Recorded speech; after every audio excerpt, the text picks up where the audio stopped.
तो ऐसा करते हैं, अब हम लोग पढ़ लेते हैं आदि शंकराचार्य पाठ का सारांश। चूंकि ये जो आपका कार्यम व साधेयम देहम व पातेयम है, इंपॉर्टेंट ये भी है लेकिन उस तरह का विशेष नहीं है। तो जो ज्यादा चैप्टर आते हैं बहुत इंपॉर्टेंट हैं। सारे तो आपको याद नहीं हो सकते, 12 तो आप याद नहीं करेंगे। तो फिलहाल मैं दिखाई दे रहा हूं, अगर आपको ये पढ़ना है तो पढ़ सकते हैं। 5वां वाला आप देखिए एक बार, हाँ पढ़ सकते हैं इसको, ठीक है। हाँ इसको भी देख लीजिए और इसको भी देख लीजिए। बाकी इंपॉर्टेंट में छठा आता है आदि शंकराचार्य। इससे पहले आपने पढ़ा, 4 सारांश पढ़ चुके, 5वां हम छोड़ रहे हैं अपनी तरफ से। और छठा वाला पूरे पाठ से हमने कहा 7 याद कर लो बस, और कुछ ज्यादा याद नहीं करना है। तो आदि शंकराचार्य पाठ का हम लोग सारांश पढ़ लेंगे। अब देखो ये बहुत ज्यादा पूछा गया है, बहुत बार बार पूछा गया है, तो इसलिए ये इंपॉर्टेंट हो जाता है। तो देखिए सबसे पहली बात, परमात्मा के अवतार हेडिंग डालेंगे, यानी कि ईश्वर के अवतार, परमात्मा के अवतार कहो चाहे ईश्वर के अवतार कहो, ये हेडिंग डाल लेंगे, ठीक है। देखिए अभी जिन बच्चों ने कोर्स नहीं लिया है आप सभी उनसे बता दीजिए, दिवाली ऑफर में बहुत ज्यादा छूट है, तो आप जल्दी से जल्दी ले सकते हैं। तो परमात्मा के अवतार, मान्यता है कि धर्म की हानि होने पर साधुजनों की रक्षा करने के लिए और पापियों का विनाश करने के लिए भगवान भारत भूमि पर किसी न किसी महापुरुष के रूप में अवश्य अवतार लेते हैं। कि जब जब धरती पर धर्म घटा तब तब प्रभु ने अवतार लिया, कि जग को तार लिया, कि जग को तार लिया। तो कहा जाता है कि जब जब इस धरती पर साधु जनों की रक्षा करनी होती है और पापियों का संहार करना होता है, परित्राणाय साधूनाम विनाशाय च दुष्कृताम। आप समझ रहे हैं मैं क्या कहना चाहता हूं? परित्राणाय साधूनाम विनाशाय च दुष्कृताम, साधुओं की रक्षा और दुष्टों के विनाश के लिए भगवान अक्सर अवतार लिया करते हैं और किसी न किसी महापुरुष के रूप में अवतार लेते हैं, ठीक है। अब जिस प्रकार त्रेता युग में राक्षसों का, त्रेता राम ले ही अवतारा, तो जिस प्रकार त्रेता युग में राक्षसों का संहार करने के लिए भगवान राम के रूप में भगवान आए, द्वापर में कुनृपतियों अर्थात खराब राजाओं के विनाश के लिए भगवान श्री कृष्ण के रूप में भगवान ने अवतार लिया। भगवान ने श्री कृष्ण के रूप में, मानव रूप में स्वयं जन्म धारण किया था। उसी प्रकार कलयुग में भगवान शिव ने देश में व्याप्त मोह मालिन्य को दूर करने और वैदिक धर्म की स्थापना के लिए किसका अवतार लिया? शंकर के रूप में जन्म लिया। तो ये आप पहली हेडिंग में लिखेंगे। क्या लिखेंगे? कि धर्म की हानि होने पर साधुजनों की रक्षा के लिए, पापियों के विनाश के लिए भगवान किसी न किसी रूप में अवतार अवश्य लेते हैं, किसी न किसी महापुरुष के रूप में अवतार अवश्य लेते हैं। जिस प्रकार त्रेता युग में राक्षसों के संहार के लिए राम के रूप में भगवान ने जन्म लिया, और जिस प्रकार द्वापर में खराब दुष्ट राजाओं के विनाश के लिए कृष्ण के रूप में भगवान ने जन्म लिया, उसी प्रकार कलयुग में भगवान शिव ने देश में व्याप्त पाप का संहार करने के लिए, मोह मालिन्य को दूर करने के लिए, वैदिक धर्म की स्थापना के लिए शंकर के रूप में अवतार लिया, ठीक है। चलिए ये बात समझ में आई। हाँ फिर लिखेंगे जन्म और वैराग्य। अगली हेडिंग यानी अगला स्टेप आपका क्या होगा? जन्म और वैराग्य। शंकर का जन्म, आदि शंकराचार्य की बात करें तो शंकर का जन्म मालाबार प्रांत में पूर्णाख्या नाम नदी, मतलब पूर्णा नाम की नदी के तट पर कहां हुआ था? शंकर का जन्म मालाबार प्रांत में पूर्णा नदी के तट पर शलक ग्राम में सन 788 ईस्वी में इनका जन्म हुआ था। इनके पिता का नाम क्या था? भाई इनके पिता का नाम शिव गुरु और माता का नाम सुभद्रा था। 4 वर्ष की आयु में ही समस्त वेदांगों का ज्ञान प्राप्त कर लिया था। बचपन में ही इनके पिता की मृत्यु हो गई थी और पूर्व जन्म के संस्कार के कारण संसार को माया से पूर्ण जानकर इनके मन में वैराग्य उत्पन्न हो गया। इनका मन तत्व की खोज के लिए लालायित हो गया और इन्होंने सन्यास लेने की इच्छा की। माता के मना करने पर भी इन्होंने सन्यास नहीं लिया। लेकिन सन्यास ग्रहण अब स्टेप आता है। एक बार शंकर पूर्णा नदी में स्नान कर रहे थे। एक शक्तिशाली ग्राह ने इनका पैर पकड़ लिया। अब जब शक्तिशाली ग्राह ने इनका पैर पकड़ लिया और इनके पैर को तब तक नहीं छोड़ा जब तक माता ने इन्हें सन्यास लेने की आज्ञा न दे दी। यानी इन्होंने यही कहा कि मां, जब तक आप मुझे सन्यास लेने की आज्ञा नहीं देती हैं तब तक ये हमारा पैर नहीं छोड़ेगा। ठीक, तो माता की आज्ञा और ग्रह से मुक्ति पाकर ये योग्य गुरु की खोज में वन जंगल जंगल गांव से गांव भटकते रहे। वन में घूमते हुए एक दिन गुफा में बैठे हुए गौड़पाद के शिष्य गोविंद पाद के पास गए। किसके? गौड़पाद के शिष्य थे गोविंद पाद, तो उनके पास गए।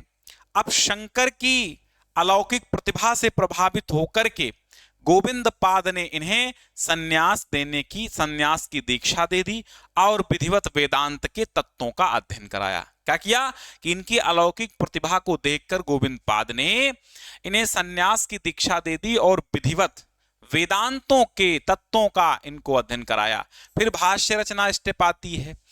वैदिक धर्म के पुनरुद्धार के लिए शंकर गांव गांव, नगर नगर, नगरात नगरम, ग्रामात ग्रामम, गांव से गांव और नगर से नगर घूमते हुए अंततः काशी पहुंचे। जब काशी पहुंचे तो यहां उन्होंने व्यास सूत्रों, उपनिषदों और श्रीमद् भागवत गीता के भाष्यों की रचना की। इसके बाद शास्त्रार्थ में विजय। अगली कहानी आती है कि एक दिन शंकर के मन में महान विद्वान मंडन मिश्र से मिलने की इच्छा हुई। अब भाई जब मंडन मिश्र से मिलने की इच्छा हुई तो मंडन मिश्र के घर जाकर शंकर ने उनसे शास्त्रार्थ करके उन्हें पराजित कर दिया। बाद में मंडन मिश्र की पत्नी शारदा के काम शास्त्र के जब प्रश्न पूछने लगी तो प्रश्नों का उत्तर देकर उसे भी पराजित कर दिया था। तो अंत में मंडन मिश्र ने आचार्य शंकर का शिष्यत्व स्वीकार कर लिया।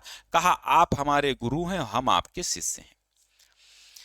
फिर इसके बाद वैदिक धर्म का प्रचार। अब प्रयाग में शंकर ने वैदिक धर्म के उद्धार के लिए प्रयत्नशील कुमारिल भट्ट के दर्शन किए। अब कुमारिल भट्ट ने वैदिक धर्म के कर्मकांड को लेकर सांप्रदायवादियों को परास्त कर दिया था, लेकिन शंकर ने कर्मकांड की मोक्ष में व्यर्थता प्रतिपादित कर कुमारिल के मत का खंडन कर दिया। ठीक है, और ज्ञान की महिमा का प्रतिपादन किया। उन्होंने ज्ञान को ही मोक्ष प्रदायक बताते हुए ज्ञान कांड की ही वेद का सार बताया। ठीक है, ज्ञान कांड को ही वेद का सार बताया। इस प्रकार शंकर ने सेतुबंध से लेकर कश्मीर तक भ्रमण किया और अपनी अलौकिक प्रतिभा द्वारा विरोधियों को परास्त कर दिया। अंत में 32 वर्ष की अल्पायु में ही इन्होंने अपना पार्थिव शरीर त्याग दिया। ठीक है, अभी आपको ये लंबा लग रहा होगा, लेकिन हम आपको अभी समरी बता देंगे तो फिर इस बड़ा सरल हो जाएगा। चूंकि आप स्टेप बाय स्टेप याद कर लें, इसलिए हमने हेडिंग्स का सहारा लिया है। हमने हेडिंग्स यहां पर रखी हैं। ठीक है, हाँ, चूंकि छोटा आप लिखेंगे तब भी मजा नहीं आएगा और हेडिंग्स याद करने से ही आप लिख पाएंगे। कहानी की तरह भी याद हो जाएगा जब हमारी बात को समझेंगे। फिर यहां पर आता है शंकर के सिद्धांत। भाई देखिए, शंकर ने महर्षि व्यास प्रणीत ब्रह्म सूत्र पर भाष्य की रचना की और व्यास के मत के आधार पर ही वैदिक धर्म को पुनरुज्जीवित किया। ठीक, महर्षि व्यास के द्वारा रचित जो ब्रह्म सूत्र थे उन पर भाष्य की रचना की और व्यास के मत के आधार पर ही वैदिक धर्म को पुनः जीवित किया। उन्होंने वेद और उपनिषदों के तत्व का निरूपण किया। उनके मत के अनुसार संसार में सुख दुख भोगता हुआ जीव ब्रह्म ही है और कुछ नहीं है। मायाजन्य अज्ञान के कारण व्यापक ब्रह्म सुख दुख का अनुभव करता है। उन्होंने जीव और ब्रह्म की एकता का प्रतिपादन किया है और बताया है कि अनेक रूपात्मक सृष्टि का आधार ब्रह्म ही है। अगला है विश्व बंधुत्व की भावना। शंकर का अद्वैत ब्रह्म विश्व बंधुत्व की भावना का मूल है। इस भावना के विकास से ही राष्ट्रीयता का उदय होता है और जाति क्षेत्र आदि की संकीर्णता समूल नष्ट हो जाती है। ठीक है, शंकर ने राष्ट्रीय भावना को पुष्ट करने के लिए भारत के चारों कोनों में 4 पीठों की स्थापना की। श्रृंगेरी पीठ, गोवर्धन पीठ, ज्योतिष पीठ और शारदा पीठ, इसकी स्थापना की। ये चारों पीठ इस समय राष्ट्र की उन्नति, लोक कल्याण और वैदिक मत के प्रचार में प्रयत्नशील हैं। शंकर यद्यपि अल्पायु थे, लेकिन उनके कार्य, उत्कृष्ट भाष्य ग्रंथ, अनेक मौलिक ग्रंथ, उनका अद्वैत सिद्धांत हमेशा उनकी याद दिलाते रहेंगे। इस तरह ये आपका शंकर का, आदि शंकराचार्य का पाठ आपका ये हो गया, मतलब सारांश इतना ही था। ठीक है, ठीक, तो समरी में आप परमात्मा के अवतार मान सकते हैं कि जिस तरह भगवान हमेशा पापियों का विनाश करने के लिए और साधुजनों के उद्धार के लिए हमेशा अवतार लेते हैं, उसी प्रकार कलयुग में भी शंकराचार्य के रूप में भगवान ने अवतार लिया। ठीक, जैसे त्रेता में राम ने अवतार लिया रावण को हनन करने के लिए, दुष्ट पापियों को हनन करने के लिए। द्वापर में श्री कृष्ण ने अवतार लिया दुष्ट राजाओं के विनाश के लिए। उसी तरह कलयुग में शंकराचार्य ने अवतार लिया कलयुग में जो पाप और मालिन्य को दूर करने के लिए, वैदिक धर्म के प्रचार प्रसार के लिए अवतार लिया। तो पहला स्टेप ये हो गया परमात्मा का। दूसरा हो गया इनका जीवन परिचय। इनके माता पिता कौन थे? शंकर मालाबार प्रांत के में और पूर्णा नाम की नदी के शलग्राम में 788 ईस्वी में पैदा हुए थे। पिता का नाम शिवगुरु, माता का नाम सुभद्रा था। 4 वर्ष की आयु में तमाम समस्त वेदांगों की इन्होंने दीक्षा ले ली थी, मतलब बहुत ज्ञान ले लिया था। एक बार फिर अगला स्टेप आता संन्यास ग्रहण। संन्यास कैसे ग्रहण के? पूर्णा नदी में स्नान कर रहे थे, ग्राह ने इनका पैर पकड़ लिया और माता ने पहले ही मना कर दिया था कि भैया संन्यास मत लेना है, एकलौता बेटवा है, वो भी सन्यास ले ले तो कहाँ बनेगा। तो माता ने उनसे कहा भाई सन्यास नहीं, तो पहले तो मना कर दिया, ठीक है नहीं लेंगे। इसके बाद नदी में गए, बहाना बना लिया, इनका पैर एक मगरमच्छ ने पकड़ लिया, यानी ग्राह ने पकड़ लिया।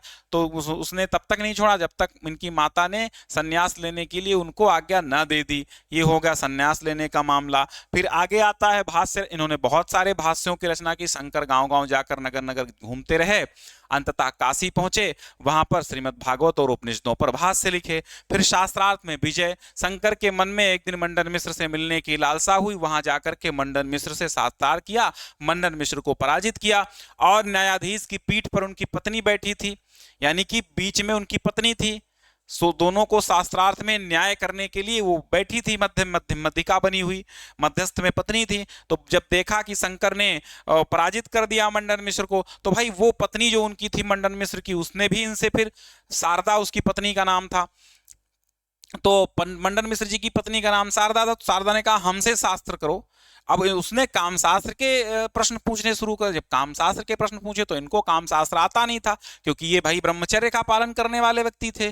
तो शंकर ने उनसे कुछ समय मांगा था। कुछ समय पश्चात फिर शंकर में शक्ति प्रवेश हुई और फिर पुनः उसको भी पराजित उन्होंने कर दिया। फिर वैदिक धर्म की प्रचार प्रसार उन्होंने वैदिक धर्म के प्रचार प्रसार के लिए कुमारिल भट्ट के दर्शन किए और इसके बाद बस ऐसे लिख देंगे कि ये वैदिक धर्म की प्रचार प्रसार में संलग्न हो गए।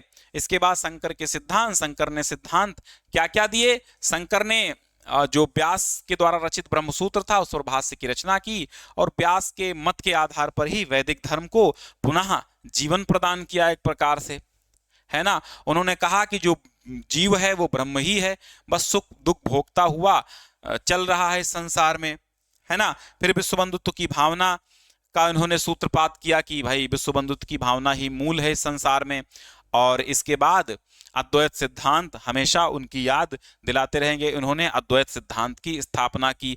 शंकर यद्यपि अल्पायु थे, लेकिन उनके कार्य उत्कृष्ट भाष्य ग्रंथ, अनेक मौलिक ग्रंथ और उनका अद्वैत सिद्धांत हमेशा उनकी याद दिलाते रहेंगे। तो इस तरह आप लिख देंगे, शॉर्टकट में भी मैंने आपको समझा दिया। तो आपका ये हो गया काम, आपका यानी आदि शंकराचार्य पाठ का भी काम तमाम हो गया सारांश का।